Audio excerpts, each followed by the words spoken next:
Bonjour et bienvenue dans cette vidéo, j'espère que vous allez bien. Aujourd'hui on se retrouve pour le book haul de la fin du mois d'octobre, puisque j'avais un petit peu trichoté dans mon précédent book haul. Je vous avais présenté mes achats de septembre et ceux que j'avais fait déjà au début du mois d'octobre. Et bien dans ce book haul je vous présente le restant de mes achats du mois d'octobre et ceux du mois de novembre, puisque même si on était en confinement, eh bien cette fois-ci on pouvait quand même acheter quelques livres et du coup forcément j'ai craqué. Pour commencer, on fait donc un flashback en direction du mois d'octobre avec le livre que j'attendais le plus ce mois-ci. C'était vraiment un livre que j'ai attendu pendant des mois et dès qu'il est sorti j'ai sauté dessus.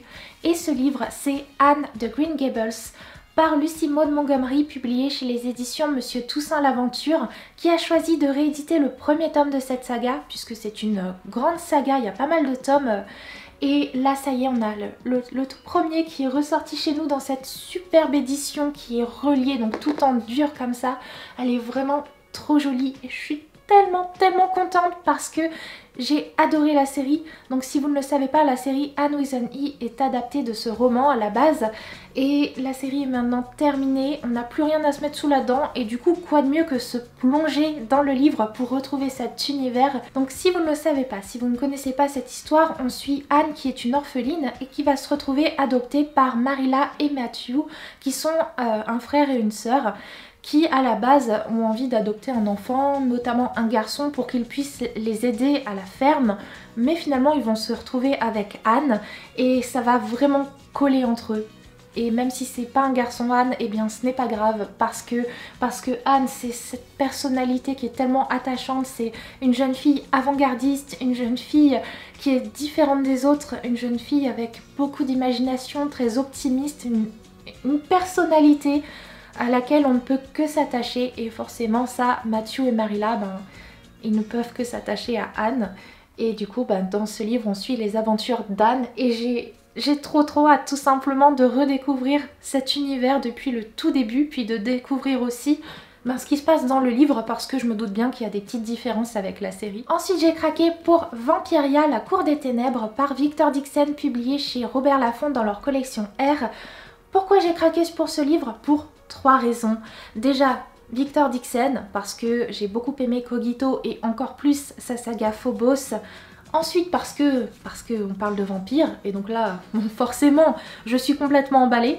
Et en plus de ça on va parler de Louis XIV puisque ce livre est une uchronie. En fait on va s'intéresser à ce qui se serait passé si jamais Louis XIV était toujours le roi de France, parce que en fait depuis de nombreuses années il est devenu un vampire et c'est le cas aussi d'une partie de sa cour. Donc voilà, j'ai très envie de me plonger dans ce livre, ça promet franchement. Honnêtement j'ai certaines attentes quand même pour ce livre, j'espère qu'il va pas me décevoir parce que moi c'est vrai que quand on me parle de vampires et comme ça avec l'univers de Louis XIV, enfin ça me hype tellement. En plus les vampires de ce livre apparemment ils sont quand même assez sanglants, donc je sais pas, ça promet quoi. Moi en tout cas ça me fait vraiment envie. Et puis en plus, ce livre fait partie des 25 titres qui sont sélectionnés pour le PLIB et je suis à nouveau jurée cette année. Donc raison de plus pour le lire. J'ai également craqué en octobre pour le tome 2 de la saga de l'épouvanteur qui est La malédiction de l'épouvanteur et également le tome 3 de la saga qui est Le secret de l'épouvanteur, tous deux par Joseph Delaney, publié chez Bayard. Parce que j'ai beaucoup aimé le premier tome de cette saga, que j'ai acheté en poche. Alors le tome 2 je l'avais trouvé dans ma boîte à livres mais en grand format, du coup je l'ai remis dans la boîte à livres et je l'ai racheté en poche parce que j'ai envie quand même de me faire la petite collection et de les lire au fur et à mesure parce que c'est un univers qui m'a tellement plu que j'ai envie d'aller encore plus loin et d'en voir un peu plus. Donc pour petit rappel, au niveau du résumé, on va suivre l'histoire de Thomas qui est le 7e fils d'un 7e fils, ce qui fait de lui le candidat tout désigné pour devenir un épouvanteur, c'est-à-dire que c'est lui qui s'occupe de chasser les créatures fantastiques et malfaisantes qui font du mal aux humains. Le premier tome avait vraiment été une très belle surprise parce que j'avais beaucoup aimé l'univers un petit peu sombre et qui montrait pas mal de potentiel au niveau des créatures fantastiques, et du coup j'avais très envie d'aller plus loin dans cette saga, donc voilà, et j'ai déjà lu le tome 2. Ensuite il y a eu du craquage manga. Alors Tout simplement parce que toutes les séries que je suis ont décidé de sortir un nouveau tome entre octobre et novembre, donc j'étais obligée de craquer. Donc pour commencer, au mois d'octobre, j'ai craqué pour le tome 8 du Clear Card Arc de Cardcaptor Sakura par Clamp, publié chez Pika Éditions. Parce que c'est Sakura, voilà, tout simplement. Le Clear Card Arc, c'est la suite des aventures de Sakura, on se situe un tout petit peu après. Et il arrive de nouveau des catastrophes à Sakura et j'avoue que je suis complètement emballée parce que ce tome 8, je l'ai lu, bien évidemment j'ai pas pu résister, le faire attendre très longtemps dans ma pile à lire. Et encore une fois, il m'a régalée. Je trouve que ce nouvel arc, et il devient encore de plus en plus intéressant. Là, ça fait quelques tomes qu'on a de plus en plus de révélations. Et moi, j'ai vraiment envie qu'on ait le fin mot. Et j'ai super envie aussi qu'on ait tous les tomes pour pouvoir tous les relire d'un coup, vraiment les enchaîner. Franchement, j'ai trop hâte un jour de tous me les refaire les uns après les autres, quoi. Au mois de novembre, j'ai craqué pour le tome 4 de Magus of the Library par Mitsu Izumi, publié chez Kayun, qui est une saga avec un univers que j'aime beaucoup puisqu'on tourne autour du livre et un héros qui les adore et qui a envie de travailler parmi les livres. Et c'est vraiment un manga de qualité, je trouve, avec beaucoup de textes, avec une histoire qui est vraiment très dense, très riche, et même les tomes en plus sont toujours assez épais, il y a toujours pas mal de contenu quand on se plonge dans cette saga. Donc là j'ai vraiment hâte de lire cette suite, je me la réserve pour un jour où j'aurai vraiment le temps parce que j'ai envie de la déguster. Bien évidemment j'ai craqué pour le tome 7 de l'Atelier des sorciers par Kamome Shirahama, publié chez Pika Éditions. C'est un univers avec des apprenties sorcières que j'aime vraiment beaucoup et il me tarde de me plonger dans cette suite. Et je ne pouvais pas passer à côté du tome 4 de Shobit par Clamp, publié chez Pika Éditions. Il s'agit d'une réédition de cette saga que je connais déjà, que j'ai déjà lu, mais que je n'ai pas en format papier, donc dès qu'il y a un tome qui sort, j'en profite pour l'acheter et le relire. Et j'aime beaucoup cette réédition, je la trouve trop jolie et à chaque fois, dans chaque tome, il y a une carte. Je vous les montre pas à chaque fois les cartes, mais il y en a toujours une.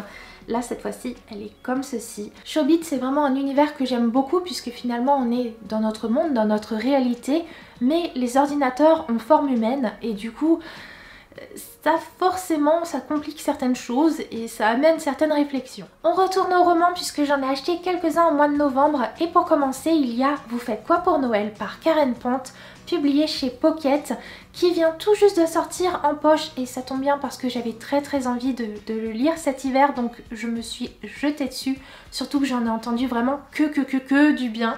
Donc j'ai hâte de découvrir cette histoire dans laquelle on va découvrir Pauline qui a été filmée alors qu'elle faisait quelque chose de très embarrassant. Et du coup elle va devoir négocier avec le gardien de l'immeuble de l'endroit où elle travaille parce que il faut à tout prix que personne ne tombe sur cette vidéo.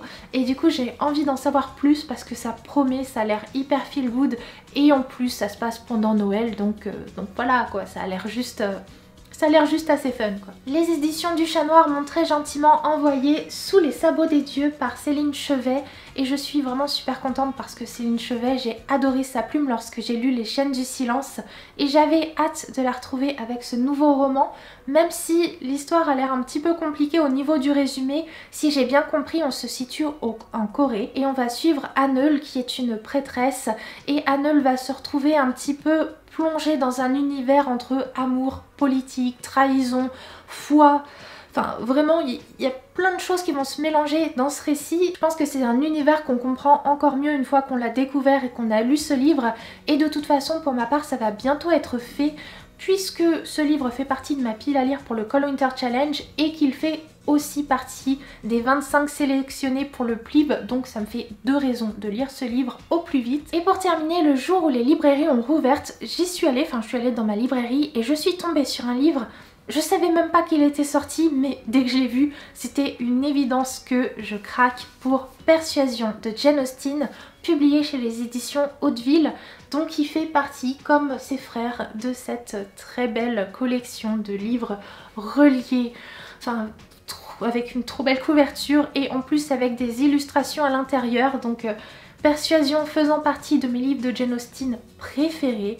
Il fallait forcément que je l'ai parce que au moins comme ça je pourrais le relire dans cette version et ça promet. Si vous ne connaissez pas l'histoire de Persuasion, on va suivre le personnage d'Anne qui ressemble assez au niveau du caractère à Jen dans Orgueil et Préjugés. Vraiment Anne c'est la douceur, c'est la gentillesse. Et Anne, lorsqu'elle était plus jeune, a été fiancée à un homme, mais ça n'a pas pu aboutir, tout simplement parce que l'homme en question n'avait pas assez d'argent, et du coup ça convenait pas à la famille d'Anne.